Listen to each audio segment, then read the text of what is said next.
मैं आज जो वीडियो लेके आई हूँ, जनरली मैं अब्राहम हिक्स के वीडियो के पहले कुछ बोलती नहीं हूँ, लेकिन ये वीडियो इतनी ज़बरदस्त है कि मैंने थोड़ा सा बोलना ज़रूरी समझा। प्लीज़ इस वीडियो को एंड तक सुनिएगा क्योंकि ये आपकी लाइफ बदल देगा।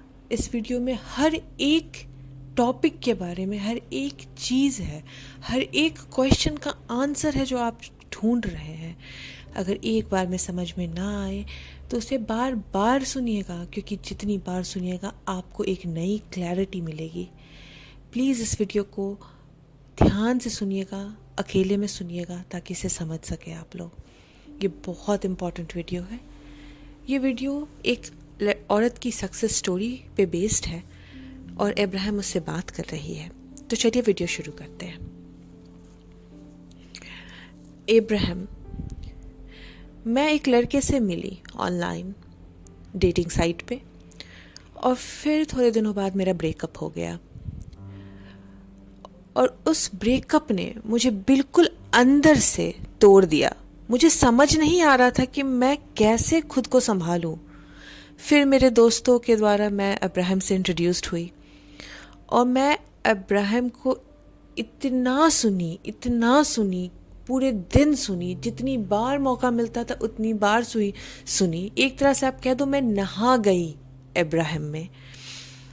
और फिर मेरी लाइफ में जो हुआ वो आगे मैं बताने वाली हूँ।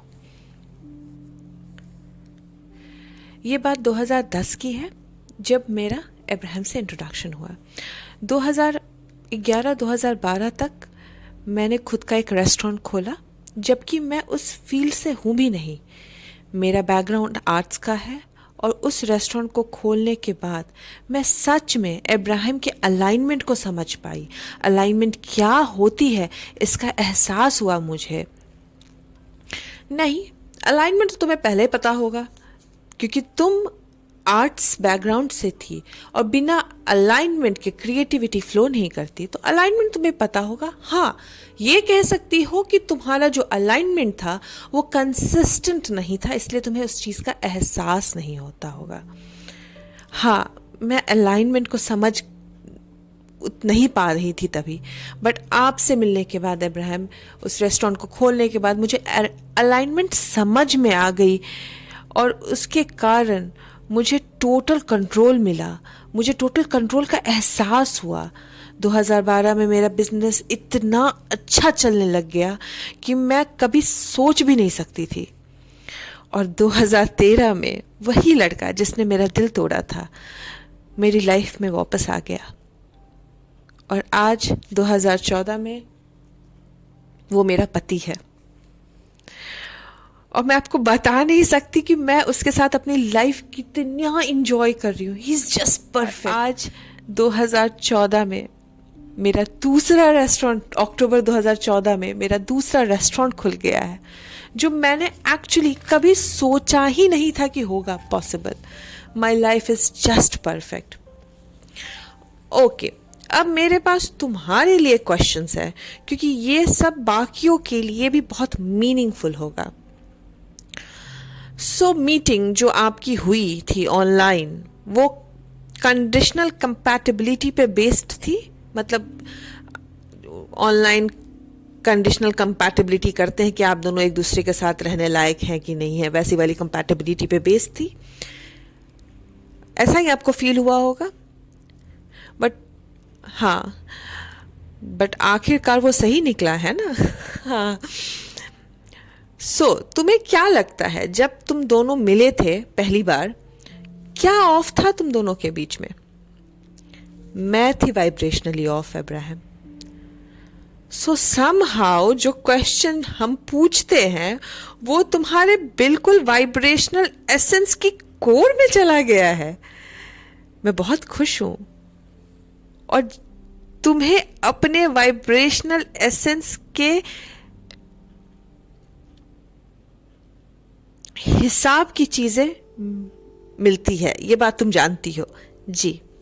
मतलब तुम अपने वाइब्रेशनल एसेंस से जैसा मैच करोगी वैसी चीजें मिलेगी तुम्हें जी। और जब तुम दोनों पहली बार मिली थी उस वक्त अपने वाइब्रेशनल एसेंस से मैच तुम नहीं कर रही थी, ना वो कर रहा था। सो तुम दोनों खुद से, जो तुम्हारा असली रूप है, उससे मैच नहीं कर रही थी। इसी कारण से तुम दोनों ऑफ थे। और फिर क्या हुआ उस बीच, जब तुम दोनों अलग हुए? तुम अपने अलाइनमेंट में आई, जो तुम असल में हो, उस अलाइनमेंट में आई जो तुम्हारी असली एसेंस है, तुम उसको पहचानी। हाँ, सही में अब्राहम, मैं खुद को ट्रस्ट करने लगी जब मैं उससे अलग हुई और आपको सुनना शुरू किया। और जब मेरी रेस्टोरेंट खुली, उसके बाद मेरा जो ट्रस्ट था वो बढ़ना शुरू हुआ। मैं खुद को ट्रस्ट करने लगी। मेरा नज़रिया अपने आसपास की चीज़ों के प्रति और लोगों के प्रति बदलना लगा। और मैं दूसरों की बातें और उनके सलाह सब सुनना बंद कर दी और खुद को डिस्ट्रैक्ट किया। मैं खुद को बिल्कुल बदल दी, अपने सोच को बदल दी, अपने सोचने के ढंग को बदल दी। मैं पूरा जीवन जीने का तरीका बदल दी। और मैं पूरे टाइम अब्राहम को सुनती थी, हर बार उनको बार बार लगातार सुनती थी। हर एक बार मैं उनको नए नजरिए से समझने की कोशिश करती थी। ऐसा नहीं लगता तुम्हें कि हमें आदत होती है 10 लोगों से पूछ पूछ के डेटा इकट्ठा करने की, और वो जो आउट ऑफ अलाइनमेंट लोग के डेटा है उसको कलेक्ट करके जब तुम अपनी लाइफ में बदलाव लाने की कोशिश करती हो तो वो बदलाव नहीं दिखता है। और शायद तुमने यही देखा कि वो बदलाव तुम्हारी लाइफ के लिए अच्छा नहीं था, और फिर तुमने डिसीजन लिया कि तुम वो डेटा इकट्ठा नहीं करोगी। हाँ बिल्कुल, पहले मैं अपने लाइफ के डिसीजन दूसरों के ओपिनियन और सलाह को ध्यान में रख के करती थी, बट अंदर से मुझे हमेशा ऐसा लगता था अब्राहम कि मैं इससे ज़्यादा स्मार्ट हूँ जितना लोग समझते हैं मुझे। मैं इससे ज़्यादा कर सकती हूँ। I am better than this. बिल्कुल। अब तुम्हें कुछ पूछना है या तुम सब कुछ समझ गई हो? क्या मैं आपको गले लगा सकती हूँ अब्राहम? वाइब्रेशनली लगा सकती हो, बिल्कुल। वाइब्रेशनली सबसे अच्छा तरीका होता है गले लगाने का। ठीक है अब्राहम, मैं सिर्फ आपको थैंक यू बोलना चाहती हूँ कि आपने मेरी लाइफ बदल दी। चलो मैं तुम्हारी मदद कर देती हूँ इसमें। I just want to thank you Abraham for holding the tone of who I really am. मैं आपको थैंक यू बोलती हूँ अब्राहम कि मेरे असली रूप के टोन को आपने हमेशा होल्ड किया और मुझे कांस्टेंट सिग्नल दी ताकि मैं खुद तक पहुंच पाऊं। देखो, हमें भी खुद की तारीफ सुनना अच्छा लगता है, बट ये जो अप्रिसिएशन है ये सही नहीं है, क्योंकि ये जो बदलाव आया है तुम्हारी लाइफ में, इसकी रीजन तुम खुद हो। तुमने खुद ही अपनी लाइफ बदली है। तुमने अपने वॉर्टेक्स को बनाया है। तुमने उसमें एक एक करके अपनी इच्छा के रॉकेट को भेजा है। तुमने ही अपने डिस्कॉर्ड को फील किया है और तुमने ही वो अलाइनमेंट में आने की कोशिश की है, और तुमने ही जो अच्छे अच्छे थॉट्स लेके आती थी अपने दिमाग में ताकि तुम अलाइनमेंट में रह सको। अब तुम्हें पता है कि लाइफ ऑन पर्पस डिज़ाइन करना किसे कहते हैं, क्योंकि ये जो पूरी लाइफ है, जो भी किया है तुमने खुद ही किया है। जो भी डिसीजन लिया है तुमने खुद ही लिया है। तुमने डिसाइड किया कि तुम अपनी लाइफ को बदलोगी और तुमने खुद को बदल लिया। तुमने अपनी सोच को बदली, तुमने अपने डिज़ायर्स को डाला। तो जो भी किया है तुम मुझे थैंक यू बोलती हो, मुझे बहुत पसंद आता है, लेकिन ये सिर्फ और सिर्फ तुम्हारे कारण हुआ है।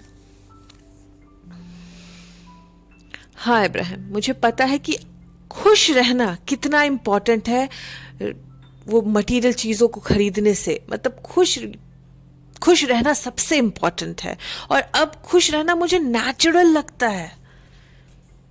यही तो हम लोगों को कहते हैं कि कोई कुछ भी इसके लिए चाहता है, चाहे वो रिलेशनशिप हो, चाहे वो बिजनेस एम्पायर हो, चाहे वो पैसा हो, चाहे वो हेल्थ हो, चाहे वो कोई भी मटेरियल चीज हो, सिर्फ इसके लिए इंसान चाहता है क्योंकि उसको लगता है उसको पाके वो खुश हो जाएगा, उसको पाने के बाद उसको खुशी मिलेगी। और अगर सिर्फ खुशी को ही कोई अपना अल्टीमेट प्राइज मान ले और उसको पाने की कोशिश करता रहे तो लॉ ऑफ अट्रैक्शन अपने आप बाकी सारी चीजों से जोड़ देता है।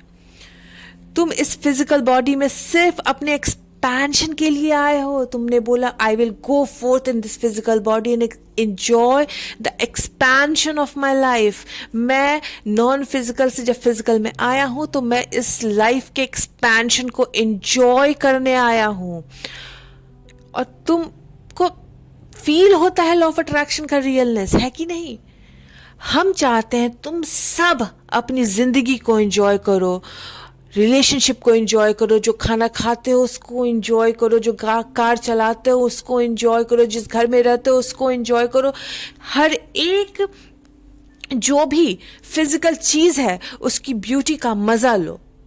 स्पिरिचुअल और मटेरियल चीजों में कोई सेपरेशन नहीं है, क्योंकि मटेरियल एक्सटेंशन है स्पिरिचुअलिटी का। बट अगर सिर्फ तुम मटेरियल पे ही ध्यान लगाए रहोगे स्पिरिचुअल अलाइनमेंट के होने से पहले, तो मटेरियल कभी तुम्हें मिल नहीं पाएगा। और फिर तुम ये फ्लॉड प्रेमिस को सोचते हो कि मटेरियल की इच्छा करना ही गलत है।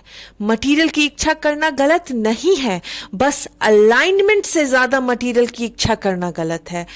Find your alignment in every material thing, relationship, money, house, car, health, every single material thing will manifest automatically।